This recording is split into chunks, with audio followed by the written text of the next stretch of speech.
Another brand new take নিউজে আপনাদেরকে অনেক অনেক ভালোবাসা, নিশ্চয়ই খুব ভালো রয়েছেন। গতকাল আমাদের চ্যানেলে খুবই স্পেশাল একটা ভিডিও দেওয়া হয়েছিল Samsung Galaxy S22 ultra versus iPhone 13 pro max. কে দেখেননি অবশ্যই দেখে নেবে, ডিসক্রিপশনে লিঙ্ক রয়েছে। আজকের ভিডিওতে আমরা খুবই স্পেশাল একটা নিউজ আপনাদেরকে জানাতে চাই।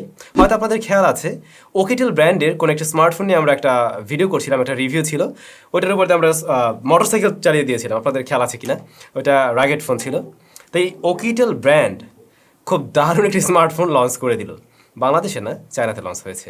তো বাংলাদেশে কিন্তু অফিসিয়ালি ওকিটেলের ফোন পাওয়া যায়। দ্যাটস এই ফোনটা আসলেও আসতে পারে।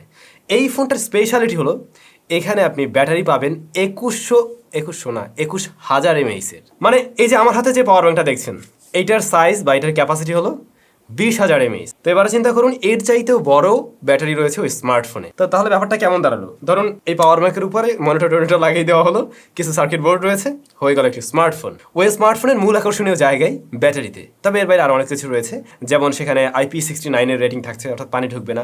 ক্যামেরা সেকশনে 64 মেগাপিক্সেলের মেইন শুটার, পাশাপাশি 20 মেগাপিক্সেলের সনির নাইট ভিশন সেন্সর রয়েছে, অর্থাৎ রাতের বেলাও ওটা দিয়ে ভিডিও ক্যাপচার করা যাবে বা ছবি তোলা যাবে। আসলে এই ধরনের ফোন যারা ব্যবহার করে তারা মূলত ওই যে পাহাড়ে টাহাড়ে বিভিন্ন ট্রেকিংয়ে যায়, তাদের জন্য আর কি কাজে লাগবে। এরপরে ওই স্মার্টফোনে প্রসেসর হিসেবে রয়েছে MediaTek Helio Z96। Display full HD plus রেজুলেশনের, র্যাম রয়েছে 8GB এবং 256GB হলে স্টোরেজ। স্মার্টফোনটির যে দাম তা কিন্তু মোটেই কম না, 742 USD।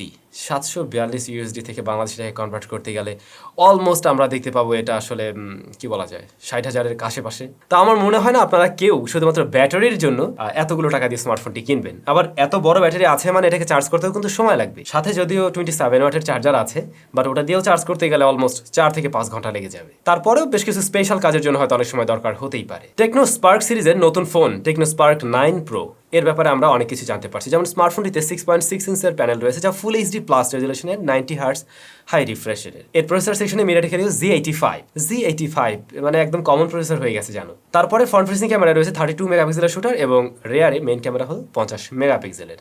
এই স্মার্টফোনটা বাংলাদেশে কবে লঞ্চ হবে জানি না, বাট স্পার্ক সিরিজের ফোন যেহেতু অবশ্যই লঞ্চ হবে। কিন্তু এই মাসেই স্পার্ক সিরিজের না, কেমন সিরিজের নতুন স্মার্টফোন বাংলাদেশে লঞ্চ হতে যাচ্ছে। আজকে সকালেই আমি টেকনোর সাথে কথা বলছিলাম এবং অফিসিয়াল তথ্য হলো হ্যাঁ, এই মাসে আপনারা কেমন 19 সিরিজের নতুন স্মার্টফোন পেতে যাচ্ছেন। তবে এটা প্রো ভার্সন 5Gটা নাকি কোনটা সে ব্যাপারটা আমরা জানতে পারিনি। এ মাসের হয়তো মাঝামাঝির মধ্যেই হয়তো লঞ্চ হতে পারে। ভাইলক শাওমির গ্লোবাল ভাইস প্রেসিডেন্ট মানু কুমার জৈন, ওনার নামটা নিশ্চয়ই এর আগেও আমার মুখ থেকে শুনে থাকবেন, অথবা আপনি নিজেই টুইটার থেকে দেখছেন বা জানতেন যে ইন্ডিয়ার প্রধান হিসেবে উনি দায়িত্বরত রয়েছেন। তো গত 7 বছর যাবৎ উনি ওনার দায়িত্বে ছিলেন, কিন্তু ফাইনালি শাওমি অফিসিয়ালি কনফার্ম করেছে উনি এই মুহূর্তে এই পদে নেই। ওনার জায়গায় চলে আসছেন অ্যালভিন, যিনি অলরেডি ইন্দোনেশিয়া শাওমির জিএম এবং তিনি এখন কারেন্টলি ইন্ডিয়ান শাওমির জিএম। গত মাস থেকে হয়তো শুনে আসছিলেন যে শাওমি সিইও ওনাকে নিয়ে একটু টানাপোড়েন চলছে, বিভিন্ন কথাবার্তা উঠে আসছিল। হয়তো সেরকম সূত্র ধরে আজকে এই অবস্থা হতে পারে এমনটা। ভাই ব্রাদার, আমাদের জন্য খুবই সুখবর হলো বাংলাদেশে তৈরি যে স্মার্টফোনগুলো বা বাংলাদেশে যে সমস্ত স্মার্টফোনগুলো বাইরে থেকে ধরেন কি করে নিয়ে আসে, আমদানি করে নিয়ে আসে, শুধু স্মার্টফোন না, টেলি যোগাযোগের জন্য যত প্রকারের যন্ত্রপাতি বাংলাদেশে আমদানি হয় বা এখানেই তৈরি হয় বা অ্যাসেম্বল হয়, এগুলোর মান যাতে আমরা আরও ভালো পেতে পারি, মান যাচাইয়ের জন্য BTRC নতুন করে একটি ল্যাব করতে যাচ্ছে। মানে একদম আধুনিক ল্যাব। যে কাজটা হবে বাংলাদেশে যে ফোনগুলো অ্যাসেম্বল করা হয় বা ধরুন তৈরি করাই হয়, এইগুলো তারা এখানে পরীক্ষা করবে যে যে ধরনের মান থাকার কথা সেটা আছে কিনা। মান যদি দেখে ঠিক আছে, দেন তারা ছাড়পত্র পাবে এবং তখন ভোক্তাদের কাছে এটা কোম্পানি পৌঁছে দিতে পারবে। এর আগে যে জিনিসটা হতো, প্রত্যেকটা কোম্পানিরই নিজস্ব ল্যাব রয়েছে, তারা নিজেদের ল্যাবে নিজেরা টেস্ট করতো, সেই রিপোর্ট শেয়ার করতো গভর্নমেন্ট বা BTRC-কে। সেটা দেখে তখন তারা হ্যাঁ ছাড়পত্র দিত যে হ্যাঁ তুমি এটা মার্কেটে ছাড়তে পারো।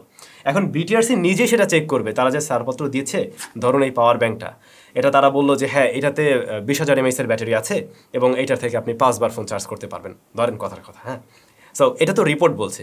এখন BTRC নিজে এটা চেক করে দেখবে যে আসলে সেটা কাজ করছে কিনা, দেন প্রোডাক্টগুলো আমরা পাবো। সেই ক্ষেত্রে অবশ্যই মানটা ঠিক থাকবে, এতে করে আমাদের ঠকার চান্স খুবই কম আছে।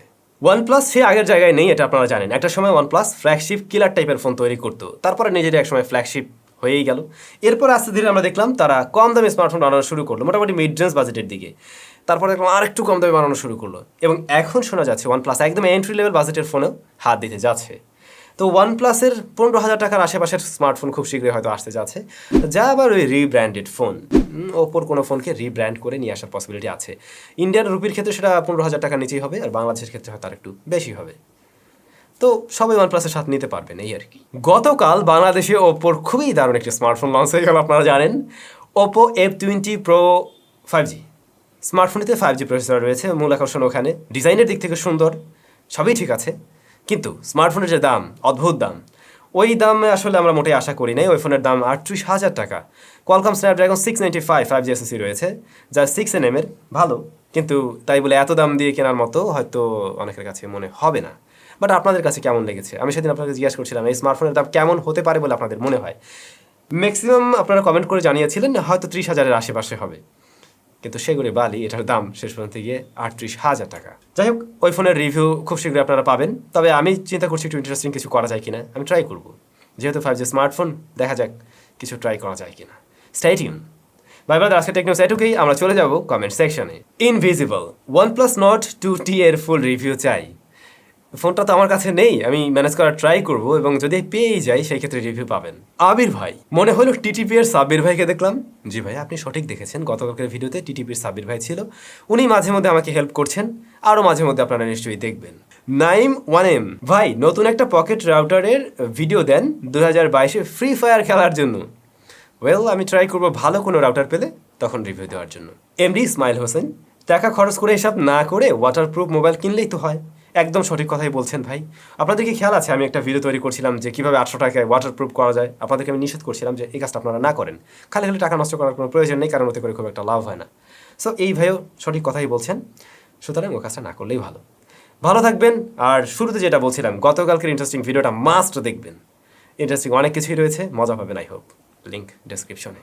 আপনাদের সাথে আবারও দেখা হবে খুব শীঘ্রই। আমি ইন্টারেস্টিং একটা স্মার্টফোন বলা যাবে না, আমি একটি বাটন ফোন নিয়ে কাজ করছি, তবে সেটা রান করবে অ্যান্ড্রয়েড দিয়ে। আপনাদেরকে এর আগেও আমি জানিয়েছিলাম। আমরা কীভাবে কী করলাম নিশ্চয়ই আপনারা জানতে পারবেন। Stay tune. টাটা।